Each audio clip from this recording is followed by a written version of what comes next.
jangan salah fokus dalam mencari cinta. Oke, saya akan angkat kisah cinta Nabi Musa alaihissalam. Ada di surat apa teman-teman? Kisah cinta Nabi Musa. Nabi Musa pernah jatuh cinta? Pernah, kepada istrinya. Tahu nggak cerita Nabi Musa ketika pertama ketemu sama pasangannya, sama istrinya? Pernah baca kisah itu? Coba buka surat Al-Qasas, surat 28. Itu kisah cinta Nabi Musa alaihissalam. Surat Al-Qasas,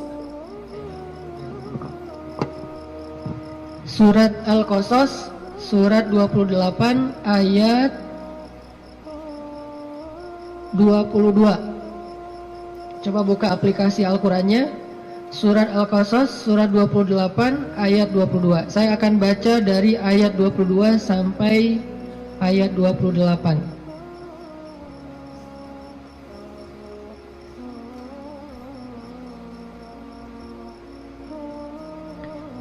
Surat Al-Qasas ayat 22 sampai 28. A'udzu billahi minasy syaithanir rajim. Bismillahirrahmanirrahim. Walamma tawajjaha tilqa'a Madyana qala 'asa rabbi an yahdiyani عسى ربي أن يهديني سواء السبيل ولما ورد ماء مدين وجد عليه أمة من الناس يسقون ووجد من دونهم امرأتين تذودان قال ما خطبكما قالتا لا نسقي حتى يصدر الرعاء وأبونا شيخ كبير فسقى لهما ثم تولى إلى الظل فقال رب إني لما أنزلت إلي من خير فقير فجاءته إحداهما تمشي على استحياء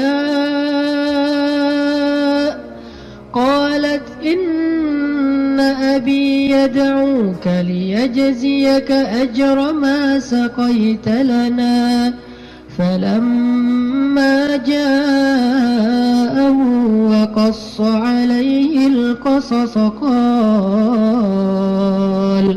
قال لا تخف نجوت من القوم الظالمين قالت إحداهما يا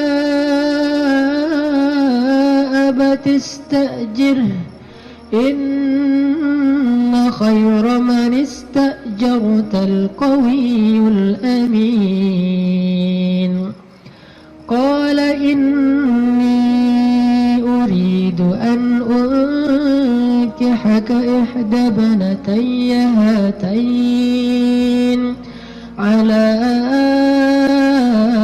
أن تأجرني 8 حجج فإن أتممت 10 فمن عندك وما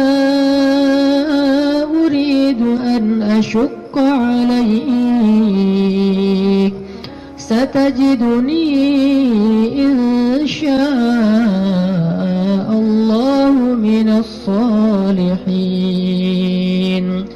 قال ذلك بيني وبينك أيما الأجلين قضيت فلا عدوان علي wallahu ala ma naqulu wakil.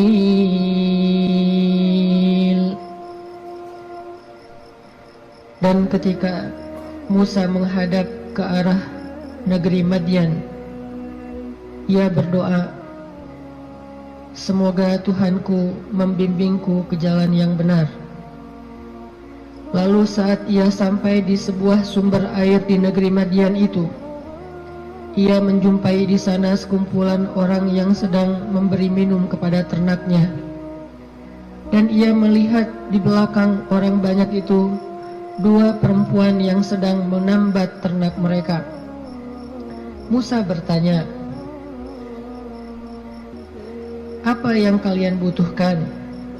Kedua perempuan itu menjawab, kami tidak dapat memberi minuman ternak kami sebelum penggembala-penggembala itu memulangkan ternak mereka, sedangkan ayah kami adalah orang tua yang sudah lanjut usianya. Lalu Musa menolong mereka dengan memberi minuman ternak itu.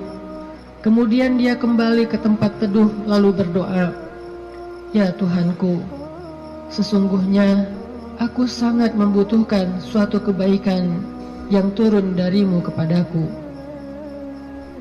Tidak lama kemudian datanglah kepada Musa salah seorang dari dua perempuan tadi, berjalan dalam keadaan malu-malu. Ia berkata, sesungguhnya ayahku memanggil engkau agar ia memberikan hadiah terhadap kebaikanmu dengan memberi minuman ternak kami tadi. Maka tatkala Musa bertemu dengan ayah perempuan itu dan menceritakan kepadanya cerita tentang dirinya, laki-laki itu berkata, janganlah kamu khawatir, kamu telah selamat dari orang-orang yang zalim itu atau Fir'aun. Lalu salah seorang dari kedua perempuan itu berkata, wahai ayahku, ambillah ia sebagai pekerja kepada kita. Sesungguhnya orang yang paling baik yang engkau ambil sebagai pekerja adalah orang yang kuat lagi dapat dipercaya. Berkatalah laki-laki itu, sesungguhnya aku ingin menikahkan kamu dengan salah seorang dari putriku, dengan dasar bahwa kamu bekerja kepadaku selama 8 tahun. Dan jika kamu cukupkan 10 tahun, maka itu adalah satu kebaikan darimu. Maka aku tidak hendak memberati kamu, dan kamu insya Allah akan mendapatiku termasuk orang-orang yang baik. Musa berkata, baiklah, itulah perjanjian antara aku dengan engkau. Yang mana saja dari kedua waktu yang ditentukan itu aku sempurnakan, maka tidak ada tuntutan tambahan atas diriku lagi, dan Allah adalah saksi atas apa yang kita ucapkan. Shadaqallahul azim. Teman-teman yang dirahmati Allah Subhanahu wa taala, itulah kisah, salah satu penggalan kisah dari kisah Nabi Musa yang sangat panjang di dalam Al-Quran. Nanti kita bisa melihat bagaimana Nabi Musa tetap fokus kepada cita-citanya, tetap fokus kepada keinginannya, tetap fokus kepada himmah, azam, apa yang selama ini dicari oleh Nabi Musa alaihissalam. Walaupun adegan hidupnya berubah-ubah, karena manusia itu menjalani hidup dengan adegan yang kadang-kadang kita tidak menduga. Saya merasa bahwa hidup saya itu penuh dengan kejutan dari Allah. Saya orang Aceh asli, anak dari orang tua yang mungkin bukan orang kaya, tapi tiba-tiba Allah mentakdirkan saya kuliah di Mesir. Lalu pulang dari Mesir saya tinggal di Bandung. Sampai hari ini banyak adegan dalam hidup kita itu, banyak hal yang kita nggak pernah menduga. Adegan hidup bisa berubah, tetapi azam harus tetap ada di dalam diri kita, di dalam hati kita. Sehingga adegan-adegan yang kita alami, apakah itu adegan sekolah, belajar, adegan menikah, adegan bekerja, adegan berteman, semua adegan dalam hidup kita itu harusnya menjadi sebuah potensi, kekuatan dan penyemangat buat kita mendapatkan apa yang sudah terazam dalam hati kita. Gak boleh cita-cita kita itu berubah gara-gara adegan berubah. Gak boleh harapan kita itu berubah gara-gara situasi berubah. Harusnya harapan kita itu kepada Allah Subhanahu wa Ta'ala tidak berubah sama sekali, walaupun hidup kita terus dinamis, berubah-ubah sesuai dengan kondisi, tetapi harapannya tetap sama. Kayak ibarat tadi orang pengen nikah, udah aja fokus nikah. Kalau dia bekerja, niatnya bekerja supaya bisa mempersiapkan mahar yang layak buat calon kekasih. Apa mahar yang layak? Minimal mah 1 miliar, 1 villa, ya, mobil Alphard. Setuju yang di belakang?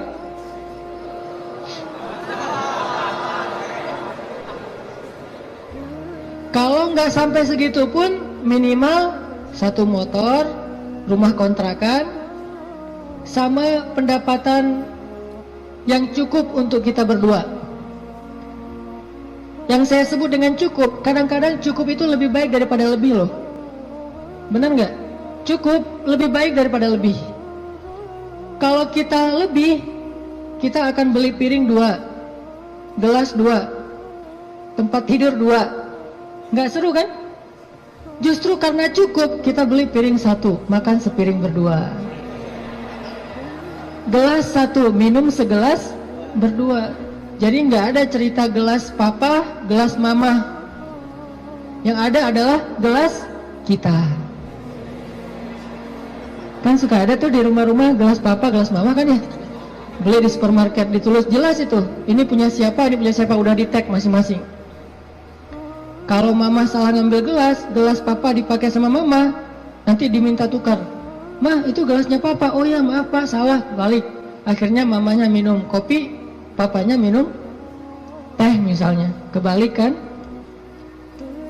Harusnya gelas itu 1 berdua.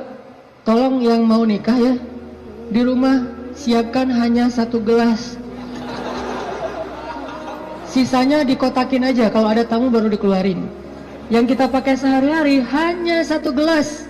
Itu cinta yang nyunnah. Karena Nabi minum hanya dari gelas yang bekas diminum oleh Aisyah. Kecuali kalau aku agak-agak susah ya. Kalau misalnya gelas, Nabi itu Aisyah minum. Setelah selesai Aisyah minum, Nabi akan lihat mana bekas bibirnya Aisyah. Maka Nabi persis akan minum dari bekas bibirnya Aisyah. Masih mikir mau nikah? Kerja untuk mempersiapkan mahar yang layak, nafkah yang cukup. Sekolah untuk belajar bagaimana menjadi suami atau istri yang soleh-solihah. Jadi apapun adegannya, dia jadikan sebagai potensi, semangat, dan kebaikan untuk dia raih apa yang dia harapkan. Itulah Musa alaihissalam. Dia punya sebuah azam, dia punya sebuah cita-cita, ingin membebaskan Bani Israel dari perbudakannya Fir'aun, ingin melakukan revolusi di negeri Mesir, ingin mengajarkan kepada Bani Israel la ilaha illallah, ingin mengajarkan kepada Bani Israel agama Yahudi. Sehingga adegan dia menikah pun, dia mencari seorang perempuan yang bisa mendukung dakwahnya. Jadi dia bukan mencari seorang perempuan yang hanya dia senangi saja, bukan mencari seorang calon istri yang hanya ngeklik doang tuh di hatinya, tapi dia mencari calon istri selain ngeklik di hatinya, calon istri ini juga bisa melengkapi dia, menyempurnakan dia, dan menolong dia dalam segala urusan dakwah di jalan Allah Subhanahu wa Ta'ala. Ini namanya fokus. Jadi salah satu yang ditanya itu adalah, mungkin di antara CV yang perlu diketahui, siap nggak kalau ternyata suaminya ini aktivis dakwah? Siap nggak kalau suaminya ini misalnya harus aktif berdakwah, kadang-kadang berkorban dengan harta keluarga untuk kepentingan dakwah? Seperti Rasulullah SAW berdakwah didukung oleh Khadijah. Sungguh kalau tidak ada Khadijah, kayaknya dakwah Nabi itu juga bakalan banyak sekali masalah. Untung Allah Subhanahu wa taala memberikan pendukung pertama buat Rasulullah justru yang berasal dari rumahnya sendiri, kekasih sejatinya Rasulullah, yaitu Khadijah. Sehingga ketika Nabi berdakwah, yang mendukung dakwahnya Nabi itu justru Khadijah. Bayangin kalau Nabi berdakwah, justru yang memusuhi dakwah Nabi adalah istrinya sendiri, itu berat banget. Kayak Nabi Lut dan Nabi Nuh alaihissalam. Itu yang paling berat. Makanya kalau kita tadi baca di dalam surat Al-Qasas, kisah dakwah, kisah cintanya Nabi Musa alaihissalam dimulai dari kalimat yang ada di ayat 22, Asa Rabbi ayyahdiyani sawa as-sabil. Semoga Tuhanku akan membimbingku ke jalan yang lurus. Artinya Nabi Musa itu berserah diri kepada Allah. Ya Allah, kalau engkau pertemukan saya kepada seorang calon istri saya, pertemukanlah dengan seorang perempuan yang membuat saya tetap di jalanmu. Kalau engkau memberi saya pekerjaan dan rezeki, berilah saya pekerjaan yang membuat saya tetap di jalanmu. Kalau engkau memberikan saya teman dan sahabat, berikanlah saya sahabat dan teman yang membuat saya tetap di jalanmu. Intinya sawa asbil, ihdinas siratal mustaqim. Itu fokusnya Nabi Musa. Gak pengen gara-gara cinta akhirnya keluar dari sawa as-sabil. Gara-gara perasaan akhirnya keluar dari siratal mustaqim. Ini fokusnya Nabi Musa. Cinta anugerah dari Allah, tapi jangan sampai anugerah itu menjauhkan kita justru dari pemberinya. Ini fokus Nabi Musa. Asa Rabbi ayyahdiyani sawa as-sabil. Jadi kalau saya nanti ketemu keluarga baru, mudah-mudahan keluarga itu keluarga yang bisa membantu saya untuk terus berada di sawa as-sabil. Kalau saya ketemu calon suami, mudah-mudahan suami itu yang membimbing saya. Waj'alna lil muttaqina imama, membimbing saya tetap di sawa as-sabil, di jalan yang Allah ridhoi. Ini fokus. Dan kalau kita fokus di sawa as-sabil, gak usah khawatir, Allah punya banyak rencana baik untuk kita. Wa yamkurun wa yamkurullah wallahu khairul makirin. Siapapun boleh punya rencana untuk menghalangi kita, tapi Allah adalah sebaik-baik pembuat rencana. Udah ikutin aja sawa as-sabil. Fokus di jalan yang lurus. Sawa itu bahasa lainnya istiwa. Atau dalam bahasa Arab kadang-kadang orang Arab suka nyebut dengan istilah khatul istiwa. Terus jadi bahasa Indonesia katulistiwa. Itu bahasa Arab. Katulistiwa itu dari kalimat khatul istiwa. Khat artinya garis, istiwa artinya lurus, garis lurus. Katulis, karena kita nggak bisa bilang kha jadinya ka. Khadijah jadinya Khadijah. Sama kayak misalnya orang Sunda nggak bisa bilang ain jadinya e. Ketika Nabi SAW manggil Aisyah, panggilan Aisyah siapa? Aish. Sampai di Sunda jadinya Eis. Itu bahasa Arab. Aish jadinya Eis. Jadi Eis itu aslinya Eisah. Aisyah. Tetaplah di sawa as-sabil, tetaplah di jalan Allah yang lurus. Nggak usah berbelok, nggak usah keluar dari garis itu. Kalau udah terlanjur keluar, buru-buru balik. Karena Allah cuma memberikan jaminan kebaikan bagi orang yang tetap berada di sawa as-sabil. Kalau dia keluar dari situ, Allah sudah tidak menjamin apapun. Kalau kita pengen hidup kita dijamin sama Allah, nggak bakalan kecewa, dikasih banyak kejutan, surprise yang luar biasa. Gampang sebetulnya caranya. Tetaplah di sawa as-sabil, nggak usah melenceng. Kalau kita udah tetap di sawa as-sabil, tunggu aja, terus berjalan. Di setiap beberapa titik nanti kita akan temukan Allah menyediakan surprise buat kita, sebagaimana Allah sediakan untuk Musa alaihissalam.